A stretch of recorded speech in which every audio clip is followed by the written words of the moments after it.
हिंदी में यूपीएससी की तैयारी से संबंधित प्रोग्राम्स को देखने के लिए सब्सक्राइब करें study IQ IAS Hindi. Hello दोस्तों, स्वागत है आप सबका स्टडी IQ में। और थंबनेल देख के आप समझ गए होंगे बड़ा ही इंटरेस्टिंग विषय होने वाला है। इसके पहले कि आप आगे बढ़ें, इस वीडियो को शेयर कर दीजिए, ग्रुप्स में लाइक जरूर कीजिएगा और कमेंट में हमें बताइएगा वीडियो के लास्ट में कि ये वीडियो कैसा लगा, कि आपके लिए इंफॉर्मेटिव था। ये है बात की जाए अगर हिंदी साहित्य की, तो बहुत सारी ऐसी रचनाएं हैं जिनको पढ़ने पे हमें पता चलता है कि कितना ज्यादा विकास हिंदी साहित्य ने देखा है। लेकिन ऐसी बहुत सी रचनाएं हैं जिनके बारे में कई बार हमें पता ही नहीं होता और उनके साथ बड़े बड़े इतिहास जुड़े होते हैं। वो हम कहते हैं ना कि बहुत सारी चीजें अनफोल्ड होती जाती हैं। हिंदी साहित्य के साथ खास बात क्या है कि जितना ज्यादा आप डूबते जाएंगे उतनी ज्यादा आपको गहराई दिखती जाएगी और उतना बेहतर आपका विजन होता जाएगा। वो है ना कि खुसरो दरिया प्रेम का उल्टी वा की धार, जो उतरा सो डूब गया, जो डूबा सो पार। आज हम जिस विषय पे बात करने वाले हैं, लिखा भी हुआ है मेरे पीछे, हिंदी साहित्य का प्रथम उपन्यास कौन सा था, किसे माना जाता है, विद्वानों में जो मतभेद है वो किस चीज को लेके है। हम आज इसी विषय पे बात करेंगे, डिस्कस करेंगे, देखेंगे और फाइनली ये कंक्लूजन तक पहुंचेंगे कि हाँ, इसे माना जाता है और क्यों माना जाता है। देखिए, बात की जाए अगर हिंदी साहित्य की, तो हिंदी साहित्य में अगर आप 1850 से पहले का अगर समय देखेंगे, 1850 से पहले का अगर समय देखेंगे, तो पद्य साहित्य की बाहुल्यता थी। यानी कि 1850 से अगर पहले की बात करूं मैं, अगर 1850 से पहले की अगर बात करूं, तो आपको जो पद्य है उसकी बाहुल्यता बहुत ज्यादा दिखेगी। मैक्सिमम साहित्यकार जो थे वो पद्य ही लिखा करते थे, अधिकतम साहित्य। फिर आते हैं भारतेंदु हरिश्चंद्र जी, जिनको भारतेंदु की उपाधि दी गई। तो 1850 से लेके आगामी वर्षों तक जो सबसे बड़ी दो चीजें हुई वो क्या हुई? पहला क्या हुआ? गद्य साहित्य का विकास, और दूसरी जो सबसे बड़ी बात हुई, इंपॉर्टेंट, वो क्या था? खड़ी बोली का विकास। खड़ी बोली का विकास, ये दो चीजें सबसे बड़ी हुई। और अगर मैं कहूं कि भारतेंदु हरिश्चंद्र जी का बहुत बड़ा योगदान है, तो इसमें कोई दो राय नहीं हो। चूंकि इसी कारण अगर आप पद्य साहित्य को देखेंगे, तो पद्य साहित्य के इस युग को जो 1850 से लेके 1900 ईस्वी तक का होता है, उसे भारतेंदु युग कहा जाता है। बहुत बड़ा रोल था उनका। लेकिन जब हम उपन्यास की बात करते हैं, तो उपन्यास में कुछ चीजें और आती हैं, क्योंकि की पर्सन तो भारतेंदु हरिश्चंद्र थे ही। लेकिन थोड़ा सा हम उपन्यास के बारे में जाने और समझे कि क्यों हम थोड़ा सा डेविएशन ले रहे हैं। चलिए बताता हूं मैं। देखिए, अगर आप 17वीं 18वीं शताब्दी की बात करेंगे ना, तो आपको वेस्ट में, यानी कि पाश्चात्य जगत का जो साहित्य है, वहां पे आपको उपन्यास एक विधा के तौर पे दिखने लगेगा। उपन्यास लिखे जा रहे थे, बहुत सारे उपन्यास लिखे जा रहे थे। भारत में उपन्यास एक विधा के तौर पे अमूमन नहीं दिख रहा था, लेकिन भारत में पद्य में इसी का एक काउंटर वर्जन आपको देखने को मिलता है, जिसको हम क्या कहते हैं? पद्य में अगर मैं बात करूं तो उसे क्या कहते हैं? उसे कहते हैं महाकाव्य। आपको भारत में महाकाव्य देखने को मिल रहे थे। आपने बहुत सारे महाकाव्यों को देखा। हिंदी साहित्य में मैंने कितने को पढ़ाया भी है, आपको यूट्यूब पे मिल जाएगा। पेड बैच में तो खैर हम लगातार पढ़ाते ही हैं। लेकिन जब भारत में महाकाव्य रचे जा रहे थे, तो महाकाव्यों की कुछ खास बात थी। मध्यकालीन युग में रचे गए थे, ठीक है। हमारे जो इमोशंस होते थे, उन इमोशंस को बहुत अच्छे तरीके से वहां पे लिखा जाता था, या अपने किसी संदेश को कोई कवि बताना चाहता था तो उसे वहां पे कहता था। इमोशन बहुत क्लियर थे, दुख, खुशी, भक्ति, जो भी चीज दर्शाया जाना चाहता था वो दर्शाया जाता था महाकाव्य के द्वारा। लेकिन जब हम 16वीं 17वीं शताब्दी की बात करते हैं, रेनेसांस की बात करते हैं, पुनर्जागरण की बात करते हैं, उसके बाद धीमे धीमे हम देखें कि पाश्चात्य जगत भारत में भी हावी होने लगता है, न सिर्फ अंग्रेजों के आने से बल्कि कहीं ना कहीं साहित्यिक और शैक्षणिक गतिविधियों के कारण भी। अब जब पाश्चात्य जगत में हम औद्योगिक क्रांति देखते हैं, प्रिंटिंग प्रेसेस को मजबूत स्थिति धारण करते देखते हैं, तो हमें एक बात स्पष्ट हो जाती है, क्लियर हो जाती है कि अब अगर लेखन के क्षेत्र में कुछ बदलाव आएगा तो वो बहुत बड़े स्तर पे आएगा। होता भी यही है। जब हम आधुनिक भारत की बात करते हैं, अंग्रेजों के आगमन की बात करते हैं, तो हम उनकी शैक्षणिक गतिविधियों की भी बात करते हैं। हम फोर्ट विलियम जैसे कॉलेजेस की बात करते हैं, हम बंगाल जैसे क्षेत्र की बात करते हैं। लेकिन क्योंकि हम उपन्यास पे हम आए हैं, तो मैं आपको बताऊं कि औद्योगिक क्रांति आई, अंग्रेज आए, रोजगार हुआ, रोजगार की बात हुई, लोग अपने घर से निकले, अपने गांव से निकले, शहर की ओर गए। जो संयुक्त परिवार थे वो छोटे छोटे न्यूक्लियर फैमिलीज यानी कि एकल परिवारों में बटे, टूटे। ऐसा भी हुआ कि पत्नी घर पे है, पति दूर कमा रहा है कहीं शहर में जाके। ऐसा बहुत आपको चलन देखने को मिला होगा। आज भी आप गांव में देखिए, गांव में दरवाजों में ताले लगे हुए हैं, लोग शहर में कमा रहे हैं। तो वह व्यक्ति जो शहर में अकेला महसूस कर रहा है, मनोरंजन के लिए गांव में उसके पास तमाम साधन थे, शहर में उसके पास साधन क्या है? उस समय तो रील्स वगैरह भी नहीं थी, है ना, वेब सीरीज वगैरह, टीवी वगैरह तो था ही नहीं। अगर वो पढ़ा लिखा है तो किताबें बहुत अच्छा साधन थी। लेकिन किताबों में भी अगर पद्य ही लिखा जाएगा तो क्या पद्य सभी इमोशंस को कन्वे कर पाता है? नहीं कर पाता है। क्यों? जैसे मैं आपको एक उदाहरण देता हूं। मैं जो पेड क्लास में पढ़ा रहा था तो भी मैंने इस उदाहरण को दिया था, क्योंकि ये उदाहरण मेरे ही लिखे एक प्ले का एक भाग है। अब मैं इस प्ले यानी कि ये जो मैं आपको एक नाटक बता रहा हूं, इस नाटक को जरा सुनिएगा। उसका एक सीन है कि जब यवनिका हटती है, पर्दा हटता है, शाम का समय है, दो बच्चे खेल के घर आते हैं। वहां पे देखते हैं कि उनके जो मामा है वो आए हुए हैं, लेकिन उनके पिताजी भी ऑफिस से आए हुए हैं और पिताजी को पता है कि कल परीक्षा होने वाली है। बच्चे बाहर खेल रहे थे। बच्चों के सामने एक शील्ड के तौर पे कौन है? उनके मामा है। अगर उनके पिताजी की बात की जाए, उनका गुस्सा बहुत है। बच्चे कैसे अपने मामा से मिले, उसके बाद उनके पिताजी की क्या प्रतिक्रिया होगी, अगर हम इसकी बात करें तो इसको क्या पद्य में इसी प्रकार से उतार पाना संभव है?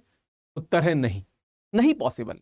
या तो आपके पास शिल्प का अथाह नॉलेज हो, पद्य शिल्प का, और आप शानदार पद्य रच लेते हो, तो भी कई जगह पे आप रुकेंगे।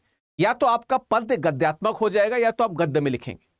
तो इस प्रकार के जो मनोभाव थे कि एक पुरुष है, अपनी नवविवाहिता पत्नी को छोड़ के शहर में कमाने गया है, इस बात को इंश्योर करने, इस बात को मजबूती से सामने रखने कि वो अपने परिवार का भरण पोषण कर सकता है, गिवन कि वो अपने परिवार के साथ में नहीं है। उसके स्ट्रगल्स को आप पद्य में लिख सकते हैं, लेकिन उसकी जिंदगी में जो 360 डिग्री तमाम इमोशंस हैं, उन इमोशंस को उन्हीं तरीके से क्रमबद्ध रूप से आप पद्य में शायद न लिख पाए, या आपको दिक्कत हो। यहां पे रोल होता है उपन्यास। यहां पे उपन्यास आ गए जहां पे उन्होंने उन सभी रॉ इमोशंस को बहुत अच्छे से डिपिक्ट किया, इसमें उपन्यासों के, और तब हमें उपन्यास देखने। तो इस प्रकार से भारत साहित्य में जिस गद्य साहित्य विधा ने सबसे ज्यादा लोगों के दिल में जगह बनाई, वो क्या थे? वो थे उपन्यास। और कहा जाता है कि जो महाकाव्यों का आधुनिक रूप था वही क्या थे? उपन्यास। कई जगह कहा जाता है कि जो महाकाव्य का जो आधुनिक रूप है वो क्या है? उपन्यास, वही उपन्यास। महाकाव्यों को भी विस्तार से कहानी कही जाती थी। महाकाव्यों में कहानी विभिन्न भागों से होते हुए एक प्रवृत्ति की ओर जाती थी। उपन्यासों के साथ भी यही है। तो ये तो हमने देखा कि उपन्यास किस प्रकार भारत की जमीन पे लिखने शुरू हुए। शुरुआत की बात करें तो शुरुआत में आपको फैंटेसी, थ्रिलर्स, इस प्रकार के नॉवेल, रोमांस, बहुत इस प्रकार के नॉवेल आपको देखने को मिलेंगे। अगर मैं अंग्रेजी साहित्य की बात करूं तो शुरुआत में जैसे पामेला की बात होती है। पामेला पहला उपन्यास माना जाता है, उसमें बहुत रोमांस था। आज भी सबसे चर्चित और प्रतिष्ठित उपन्यास, प्रतिष्ठित तो क्या कहूं, मतलब चर्चित और सबसे ज्यादा आप कह सकते हो कि फेमस प्रसिद्ध उपन्यासों में से एक माना जाता है पॉमेला। लेकिन जब बात आती है हिंदी साहित्य की, तो किस उपन्यास को पहला माना जाए, किस उपन्यास से हम अपनी बात शुरू करें, तो उसमें एक जिसे कहते हैं विवाद की स्थिति दिखती है। वो विवाद क्या है, मैं आपको समझाता हूं। देखिए, जब मैं आपको बात करता हूं 1850 के बाद की, तो 1850 के बाद जो 4 प्रमुख उपन्यास हमको देखने को मिलते हैं, या जो 4 प्रमुख उपन्यास सामने नजर आते हैं, वो क्या क्या है अगर हम बात करें तो? ठीक, कौन कौन से हम देख लेते हैं। जो पहला उपन्यास आपको देखने को मिलता है 1870 में, वो है देवरानी जेठानी की कहानी। क्या है जो पहला उपन्यास आपको देखने को मिलता है? वो है, ये पहला उपन्यास है या नहीं, ये बाद में क्लियर होगा। ये पहला है नहीं, मैं आपको बता रहा हूं कि जिसको कहा गया कि ये उपन्यास है, वो पहला ये था। लेकिन क्या ये वास्तविकता में इसको उपन्यास माना गया? अभी ये तो क्लियर होगा ना। अभी तो मैं आपको बाय द टाइम बताऊंगा कि किसे पहला उपन्यास माना जाता है, ये नहीं माना जाता। लेकिन जो पहला हमको जिसे कहते हैं कि सबूत मिलते हैं, वो क्या है? देवरानी जेठानी की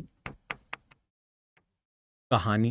ठीक है, देवरानी जेठानी की कहानी 1870 में यह लिखा गया, पंडित गौरी दत्त द्वारा लिखा गया। किसके द्वारा लिखा गया?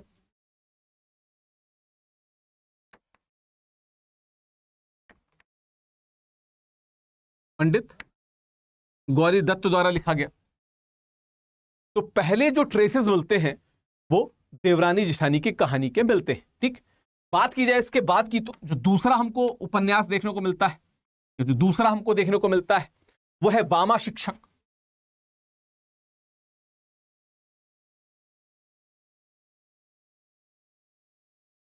अठारह सौ बहत्तर में इसके प्रमाण मिलते हैं, 1872 में प्रमाण मिलते हैं। और मुंशी ईश्वरी प्रसाद और मुंशी कल्याण राय। ठीक,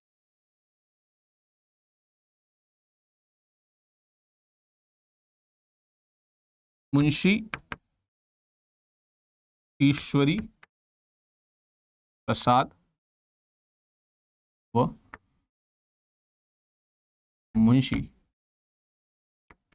कल्याण राय इसके रचयिता माने जाते हैं। हम 1870 से 1872 में, 1872 में के बाद अगर देखा जाए तो एक अगला उपन्यास है जिसका नाम है परीक्षा गुरु। 1882 में ये पब्लिश हुआ था। लाला श्रीनिवास दास जो थे,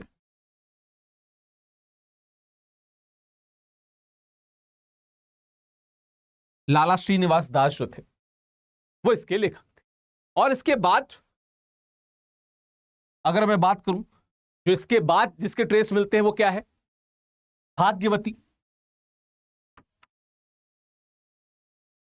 ठीक है, 1887 में यह लिखा गया उपन्यास, 1887 में पब्लिश हुआ, प्रकाशित हुआ। वैसे लिखा गया था यह 1877 में, 1877 में लिखा गया था, लेकिन पब्लिश 1887 में। और श्रद्धाराम फिलौरी इसके लेखक थे, आपने इनका नाम सुना होगा।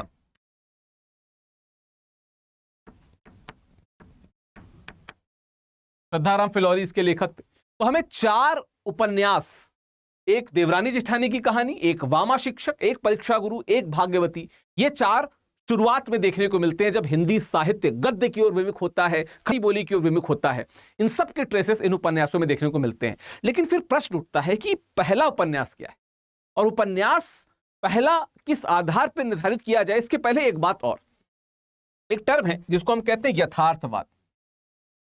टर्म है जिसको हम क्या कह सकते हैं, और किस कलर से लिख दिया जाए, चलिए इससे। एक टर्म है जिसको हम कहते हैं यथार्थवाद।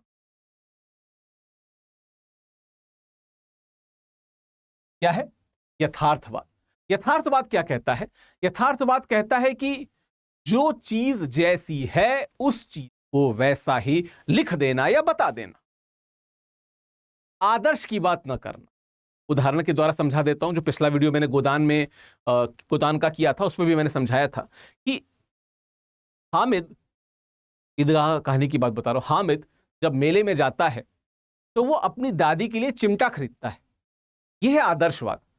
होता क्या है, बच्चों को 2 रुपए 4 रुपए मिल जाएं, मैं अपने समय की कहानी बता रहा हूं, अभी की तो 200-400 कर दीजिए, तो मेले में जाके वो अपने बड़े बुजुर्गों के लिए कुछ बेहतर चीज खरीदें जो उपयोगी हो। इसकी 1% ही चांस है, 1% इसके चांस है। 99% चांस ये है कि वो अपने लिए कुछ तो खरीद लेंगे। मुझको पता है ना कि वो किसी ने फुल्की खा ली, किसी ने टिकिया खा लिया, कोई वो हलवा खा लिया, किसी ने आइसक्रीम खा ली, किसी ने वो धनुष बाण खरीद लिए, किसी ने गदा खरीद लिया, किसी ने वो बजाने वाली पिपीरी खरीद ली, पता नहीं क्या क्या ले लिया वहां पे, है ना, ले लिया। तो आदर्शवाद दिखाया गया उसमें। लेकिन जब आप गोदान की बात करते हो, होरी महतो एक ही इच्छा थी कि गाय उसके घर पे बंधी रहे। वो इच्छा पूरी होती है, नजर लगती है, गाय मर जाती है, गोदान की बात आती है और तमाम इच्छाएं और तमाम दर्द लिए होरी इस दुनिया से निवृत्त हो जाता है, मृत्यु को प्राप्त। तो जो होरी की कहानी है ये यथार्थ की कहानी है। यही तो होता है दुनिया में। गरीब, मजलूम, शोषित, वंचित दबे रह जाते हैं, अमीर मजबूत होते जाते हैं। कुछ कुछ लोग हैं जो समाज के खिलाफ, धारा के विपरीत जाके आगे निकल आते हैं, वरना अधिकतर क्या होता है हम सबको पता है। तो जब हम 19वीं शताब्दी की बात कर रहे हैं, उत्तरार्ध में, जब औद्योगिक क्रांति है, एक मध्य वर्ग का विकास होता है, वो मध्य वर्ग अपने लिए एक रिलेटेबल कंटेंट ढूंढता है, तो उपन्यास उसको देता है। अब उपन्यास में भी कितना तिलिस्म और कितना ज्यादा उसमें आप रोचकता डालेंगे, कितना फैंटेसी डालेंगे, इसकी भी एक लिमिट है। एक समय के बाद लगेगा यार हर चीज यही है। जब उसको कोई गोदान जैसा उपन्यास मिलेगा जहां पे उसे लगेगा यार यही तो रियलिटी है, ये हम क्या पढ़ रहे थे, ये कौन सी कहानियां पढ़ रहे थे, ये तो कहानी सरस सलील जैसी चीजें तो हमारे जिंदगी में हो नहीं रही है। हो क्या रहा है, जो होरी के साथ हो रहा था, हो क्या रहा है जो महाभोज में होता है, वो तो वो रहा था जो मैलांचल में दिखता है। तो वो उससे ज्यादा रिलेट करेगा। क्यों? क्योंकि वो यथार्थ के करीब है। तो जब हम यथार्थ की बात करते हैं तो ये दोनों जो उपन्यास हैं, ये दोनों उपन्यास अपने मतलब वामा शिक्षक और देवरानी जेठानी की कहानी, ये वैसे ही हाशिए में चले जाते हैं, नहीं था उसमें वो यथार्थ। लेकिन जब हम इन दो की बात करते हैं, परीक्षा गुरु और भाग्यवती, परीक्षा गुरु में क्या है, अभी मैं वैसे इसके डिस्कस करूंगा। परीक्षा गुरु के साथ क्या था कि परीक्षा गुरु में एक व्यक्ति की कहानी है। मदन मोहन जी वो जाते हैं, व्यापारी है, व्यापार करते हैं, जितनी उनकी कैपेसिटी थी उससे ज्यादा वो पांव पसार देते हैं। चादर छोटी, पांव ज्यादा, आमदनी अठन्नी, खर्चा रुपया। नुकसान होता है उनको। उस नुकसान के बाद वो और बुरी स्थिति में जाते हैं, उन्हें एक सबक मिलता है, सीखते हैं, दोस्त हेल्प करते हैं, वापस आते हैं। कहानी में मैं डिस्कस करूंगा इसकी। तो यहां पे एक सबक मिलता है और वो सबक भी जिंदगी के करीब है। ऐसा नहीं है कि ये लोगों की जिंदगी में आज नहीं होता, आज भी होता है। मैं तो पहले की बात बता रहा हूं। तो ये फिर भी यथार्थ के करीब लगा। इसकी बात कर ली जाए, एक तो इसका भले लेखन 1877 में हुआ हो, प्रकाशित तो 1887 में हुई, लोगों के पास तो 1887 में पहुंची। इसका क्या मतलब है? इसका मतलब यह है कि अगर माननीय अन्नू मलिक जी ने, माननीय अन्नू मलिक जी ने कोई धुन दिमाग में सोची होगी, बहुत अच्छी अच्छी धुन सोची होंगी, जैसे मेरा मुल्क मेरा देश मेरा ये वतन, सोचा होगा शायद, मतलब इजराइल के नेशनल एंथम बनने से पहले सोचा होगा। उस समय वो जीवित रूप पे इस धरती पे थे या नहीं थे, अपनी माता के गर्भ में या उससे भी पहले पिछले जन्म में सोचा होगा। लेकिन उन्होंने जब उस धुन को एक गाने के रूप में निकाला, उससे पहले वो एंथम के रूप में इजराइल में बज चुका हो चुका, इजराइल अडॉप्ट कर चुका था।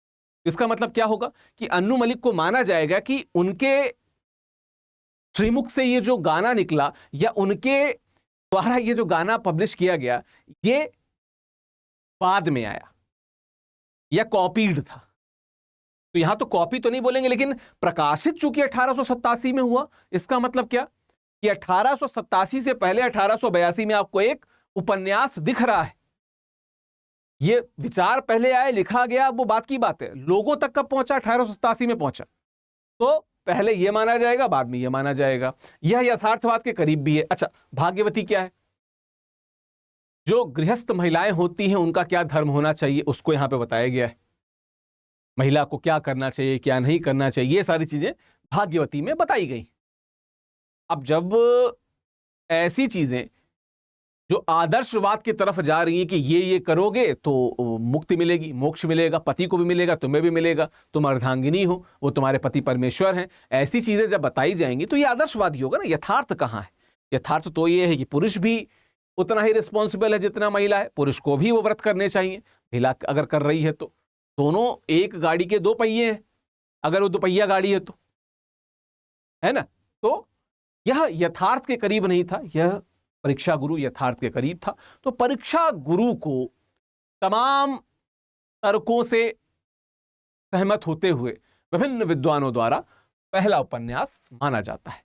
क्या माना जाता है? पहला उपन्यास माना जाता है। किसको? परीक्षा गुरु को। क्योंकि यथार्थवाद एक बड़ा फैक्टर था, यथार्थवाद एक बहुत बड़ा फैक्टर था। क्योंकि आदर्श पे रहते हुए तो हम पढ़ ले नीति शास्त्र, हम पढ़ ले वेद, हम पढ़ ले उपनिषद, हम ब्राह्मण ग्रंथों को पढ़ ले, अरण्यक ग्रंथों को पढ़ ले, लेकिन हमें क्या पढ़ना है? हमें एक ऐसा गद्य पढ़ना है, एक ऐसा साहित्य पढ़ना है जो हमारी जिंदगी की सच्चाई को बयां करता हो।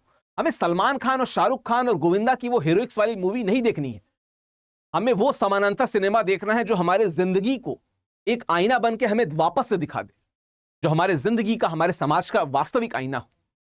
हम गैंग्स ऑफ वासेपुर की बात करते हैं। इस प्रकार की जो फिल्में हैं वो ही हमारे जिंदगी का वास्तविक चेहरा दिखाती हैं, तो लोग उनसे कितना करीब हो जाते हैं। जो एक गंभीर दर्शक वर्ग है, जो पढ़ा लिखा व्यक्ति है, जो पढ़ा लिखा भी नहीं, मैं शिक्षित बोलूंगा, जो एक शिक्षित व्यक्ति है, वो किस मूवी से ज्यादा प्रेम करेगा वो आपको पता है, जो आपके जिंदगी का आईना हो। तो सेम परीक्षा गुरु के साथ हुआ। यथार्थवाद जो मैं बात करता हूं, यथार्थवाद के ज्यादा करीब परीक्षा गुरु को माना गया। तो लाला श्रीनिवास दास जी का यह जो उपन्यास था, इसे पहला उपन्यास माना जाता है। तो लाला श्रीनिवास दास का यह उपन्यास हिंदी साहित्य का प्रथम उपन्यास माना जाता है। क्यों? क्योंकि यह यथार्थवाद के ज्यादा करीब था, और जितने भी उस समय उपन्यास दिखते हैं उन उपन्यासों में सबसे पहला प्रकाशित होने वाला उपन्यास भी ये था। मतलब इन्हीं दोनों में कंपटीशन था, पहले ही प्रकाशित हुआ था। ये दोनों तो कंपटीशन से पहले ही बाहर हो गए थे। ठीक, पहला उपन्यास लाला श्रीनिवास दास का परीक्षा गुरु। अब थोड़ा सा इस उपन्यास के बारे में भी जान लेते हैं। ये परीक्षा गुरु आप देख सकते हैं, आप देख सकते हैं कि ये कलकत्ता पुस्तक भंडार से ये प्रकाशित हुआ। स्वर्गीय लाला श्रीनिवास दास, जो मतलब उस समय तो स्वर्गीय हो चुके हैं भाई, तो उनका ये प्रकाशित था। और ये 20वीं शताब्दी के उत्तरार्ध में पुनः इसको प्रकाशित किया गया था, 87-86 के आसपास में। और अच्छा उपन्यास है, आप इसको पढ़ेंगे, आपको इसकी स्टोरी में से बात कर लेता हूं। कथानक क्या है? लाला श्रीनिवास खुद में एक कुशल महाजन और व्यापारी थे। अपने उपन्यास में वो मदन मोहन नामक एक रईस के पतन और सुधार की कहानी सुनाई उन्होंने, जो थोड़ी देर में बताया था। मदन मोहन एक समृद्ध वैश्य परिवार में पैदा होता है, पर बचपन में अच्छी शिक्षा और उचित मार्गदर्शन न मिलने के कारण युवावस्था में गलत संगति में पड़कर अपनी सारी दौलत खो बैठता है। न ही उसे आदमी की ही परख है, वह अपने सच्चे हितैषी ब्रजकिशोर को अपने से दूर कर चुन्नीलाल, शंभुदयाल, बैजनाथ, पुरुषोत्तम दास जैसे कपटी, लालची, मौका परस्त, खुशामदी दोस्तों को अपने आप के से घिरा रखता है। बहुत जल्द इनकी गलत सलाहों के चक्कर में मनमोहन भारी कर्ज में डूब जाता है, और कर्ज समय पे अदा न कर पाने के कारण उसे अल्प समय के कारावास भी हो जाता है। ठीक है, ये कहानी बहुत सी मूवीज में आपने देखी होगी, बहुत सी मूवीज में, बहुत सी फिल्मों में आप इस तरह की कहानियों को देखा होगा। लेकिन इसके बाद क्या होता है? इस कठिन स्थिति में उसका सच्चा मित्र ब्रजकिशोर, जो एक वकील है, उसकी मदद करता है और उसकी खोई हुई संपत्ति उसे वापस दिलाता है। इतना ही नहीं, मदन मोहन को सही उपदेश देकर उसे अपनी गलतियों का एहसास भी कराता है। यह है परीक्षा गुरु का कथानक, जो मैंने अभी बताया था। कुछ चीजें और देख लेते हैं परीक्षा गुरु की। क्या है? उपन्यास 41 छोटे छोटे प्रकरणों में विभक्त है। कथा तेजी के साथ आगे बढ़ती है और अंत तक, जिसे कहते हैं रोचकता, वो बनी रहती है। पूरा उपन्यास नीति परक है और उपदेशात्मक है। लेकिन ये जो नीति और उपदेश हैं, ये क्या है? यथार्थ के करीब हैं। जिंदगी में ऐसे ऐसे अनुभव हम सब ने देखे होंगे, एटलीस्ट अपने जिंदगी में नहीं तो सामने वाले की जिंदगी में, दोस्त के, मित्र के, रिश्तेदार की जिंदगी में इस तरह प्रकार के अनुभव हमने देखे होंगे। ठीक है, बात करते हैं आगे की। भाषा की बात की, लेकिन भाषा उदाहरण कुछ देखते हैं और कुछ विशेष चीजों को भी देखेंगे। जैसे इसकी भाषा का एक उदाहरण देखिए कि सुख दुख तो बहुधा आदमी की मानसिक वृत्तियों और शरीर की शक्ति के अधीन है। एक बात सै, अब देखो, एक बात सै, एक मनुष्य को अत्यंत दुख और क्लेश होता है वही दूसरे को खेल तमाशे की सी लगती है, इसलिए सुख दुख होने का कोई नियम मालूम नहीं होता। मेरे जान तो मनुष्य जिस बात को मन से चाहता है उसका, अब देखो ये उसका इस प्रकार से नहीं है, उसका है, ठीक, पूरा होना है, सुख का कारण है। और उसमें ये शब्दों को जो मैं हाईलाइट कर रहा हूं उनको देखिएगा, उनमें हर्ज पड़ने ही से दुख होता है। तो इन शब्दों को जब आप देखोगे तो आप देखोगे एक विशेष प्रकार के, इसलिए जब मैं हिंदी भाषा का इतिहास बताता हूं, उसका विकास की बात करता हूं, तो उस विकास के दौरान हम विभिन्न भाषाओं से होते हुए हिंदी के मानक शब्दावली तक आते हैं। हिंदी की जो मानक शब्दावली है वहां पे आप देखोगे कि ये जो विकास यात्रा है उसमें इस प्रकार के शब्द आपको मिलेंगे, लेकिन चूंकि यह रचना 1882 की है तो विकास यात्रा में थोड़े पहले की है, तो इस प्रकार के शब्द मिलना कुछ अचरज की बात नहीं है, मिलेगा, इस प्रकार की चीजें आपको मिलती हैं। तो ये थी परीक्षा गुरु जो उपन्यास जिसकी मैंने बात की, जिसे हिंदी साहित्य का पहला उपन्यास माना जाता है, उसकी हमने यहाँ पे बात की।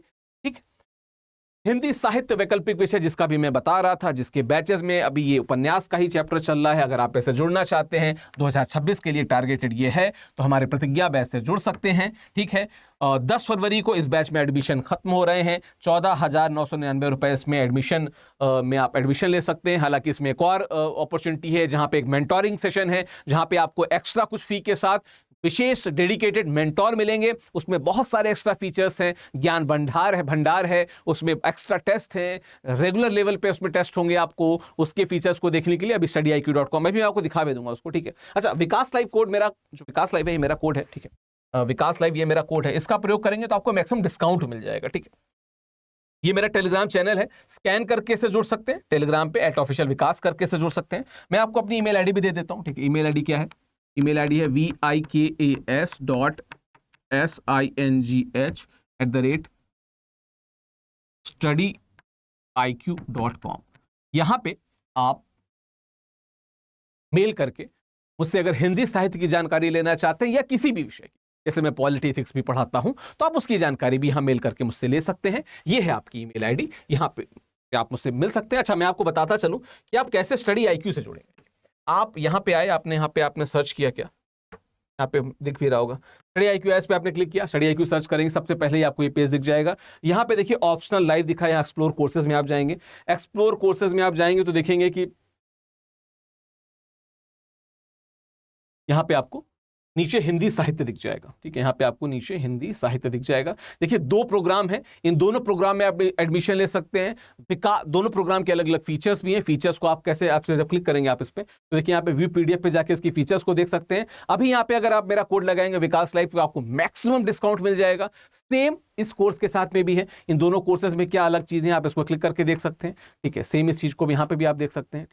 यहाँ पे भी आप देख सकते हैं, यहाँ पे भी आप जो कोर्स का प्राइस है, यहाँ पे आप बाई नाउ पे जाएंगे, विकास लाइव कोड जो मैंने यहाँ पे बताया था, इस कोड का प्रयोग करेंगे तो आपको मैक्सिमम डिस्काउंट मिलेगा। वैसे यहाँ पे भी लिख दे रहा हूँ एक बार।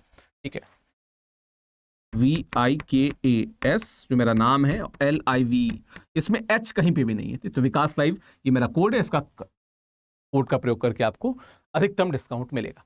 बाकी मेरे टेलीग्राम चैनल का लिंक भी मैंने आपको दे दिया है, आप यहाँ पे स्कैन करके भी से जुड़ सकते हैं। @officialvikas सर्च बॉक्स में डालेंगे तो भी आपको मेरा चैनल मिल जाएगा, आप वहाँ पे जुड़ सकते हैं। वहाँ पे डिटेल्स दी जाती हैं, बात होती रहती है वहाँ से आप डायरेक्ट मुझसे कॉन्वर्सेशन करना चाहें तो आप मुझसे बात कर सकते हैं। बाकी आपका दिन शुभ हो, ऑल द वेरी बेस्ट। हमें कमेंट बॉक्स में बताइएगा ये वीडियो कैसा लगा, और अच्छा लगा तो इसे अदर ग्रुप में शेयर भी कीजिएगा। Thank you. हिंदी में UPSC की तैयारी से संबंधित प्रोग्राम्स को देखने के लिए सब्सक्राइब करें StudyIQ IAS हिंदी।